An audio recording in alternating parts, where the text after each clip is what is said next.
Hey, what's going on everybody? It's Joe here with Excursion Cuts. Today we're going to be taking a look at putting video footage inside of text.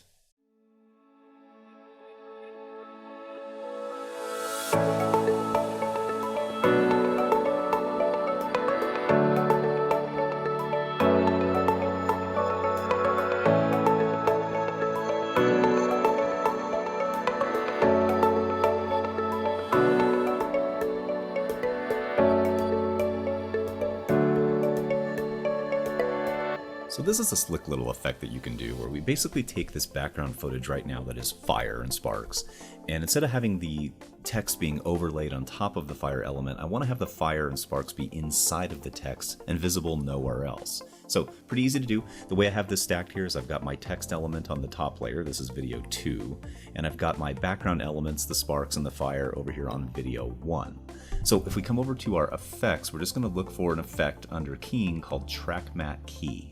Now, the only thing that's confusing about this effect is that you might think that, apply this to the text layer, but this actually goes onto the underlying video footage.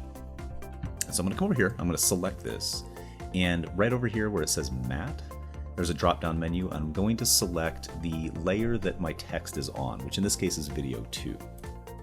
So that's pretty easy to do. And what's cool about this effect is if you notice at this drop-down menu, right now I have 2 options here in the case of video tracks, but if I had a bunch of tracks and a bunch of video footage, I'd be able to select whatever one I want this to apply to. I don't need these tracks to be butted up against each other, meaning there could be gaps in between the background footage and the text layer. Now I'm going to switch over to After Effects. And After Effects you can do this in After Effects very easily using a track matte. So if you come over here next to the background footage, by the way, if this isn't visible for you, if you just tap the F4 key, it'll toggle between these options here. But if you just go to track matte and you select alpha matte, you'll basically get the exact same effect. Now, the disadvantage with this is these do need to be right on top of one another. You can't have gaps. But After Effects and Premiere Pro both share that track key matte effect that we used over here in Premiere. So in other words, this track matte key effect is also available in After Effects. So if you did have multiple layers, and for whatever reason you wanted to apply this effect with multiple layers in between your text and your background, you could still pull that off.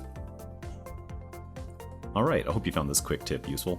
If you haven't already done so, please consider subscribing to Excursion Cuts so you're notified when I post more content. Thank you so much for watching. I'll see you in the next video.